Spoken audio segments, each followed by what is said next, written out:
इतवार के रोज जब कोरोना कर्फ्यू के दौरान सड़कों और गली मोहल्लों में सन्नाटा छाया हुआ था, तो मोहल्ला थाना कुंडा के एक बंद मकान के ताले तोड़कर चोरों ने लाखों के जेवरात और नकदी वगैरह पर अपना हाथ साफ कर लिया।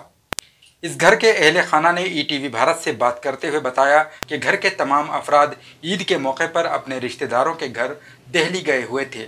आज जब वो वापस अपने घर पहुंचे तो उनके घर का ताला टूटा हुआ था और घर का तमाम सामान बिखरा पड़ा था। जब उन्होंने अलमारी का लॉकर चेक किया तो उसमें रखे तकरीबन 13 तोले सोने के जेवरात, 30,000 की नकदी और दीगर कई अहम सामान गायब था। मैं दिल्ली गया हुआ था और दिल्ली से जब मैं 6:30 बजे 6:50 पे आया तो ताला टूटा हुआ था बाहर का भी, और वो अंदर रखा हुआ था ताला, और गेट बाहर अंदर का भी टूटा हुआ था ताला, और गेट खुला हुआ था। सारा सामान अलमारी में से फैला पड़ा हुआ था। गैर मौजूदगी में कोई आप यहाँ आता देखा आपने? मेरी गैर मौजूदगी में तो कोई नहीं आया अभी। वहीं अफजाल हुसैन की अहलिया जाहिदा अंजुम ने रोते हुए बताया कि उनकी जिंदगी भर की जमा पूंजी चोर चोरी करके ले गए। ये मेरे घर देखो, ये सब चोरी हो गई, मेरा सब सामान ले गया ताला तोड़ के। मैं आई हूँ तो सब ताले टूटे हुए थे, इन्वर्टर ले गए। मेरी बच्ची की शादी थी मेरे घर में, अब फरवरी में थी, वैसे दिसंबर नवंबर में थी, लेकिन लॉकडाउन के वजह से अब दिसंबर में उसमें हो गई, फरवरी में। सब देखो, तुम खुद देखो, मेरा सब चीज़ ले गए।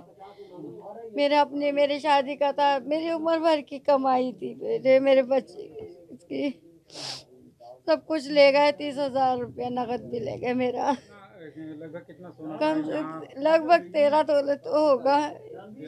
हाँ, मेरी शादी का था। कुछ सेट थे और आर्टिफिशियल जो बच्चे की ससुराल थे, 30,000 रुपये थे। और क्या सामान क्या क्या था उसके अलावा? सोने के अलावा बस भैया सोने और बच्ची की जैसे छोटे सेट थे, चैन पैंडल था, छोटी छोटी चीजें बनवा के रख रखी थी पहले से मेरे अपने बच्ची की शादी में देने के लिए। कब होना थी शादी? शादी भैया होने तो दिसंबर में थी, लेकिन अब फरवरी में थी। मेरी बच्ची की देखो, सब तुम खुद देखो, सब फैला पड़ा है मेरे भैया। मेरा इन्वर्टर भी ले गए, मेरी उम्र भर की पूंजी ले गए जब से मेरी शादी हुई। चोरी की वारदात की तहरीर थाना कोतवाली में दे दी गई है, जिसके बाद पुलिस टीम ने मौके पर पहुंचकर वारदात का जायजा लिया और अहले खाना के बयान भी रिकॉर्ड किए।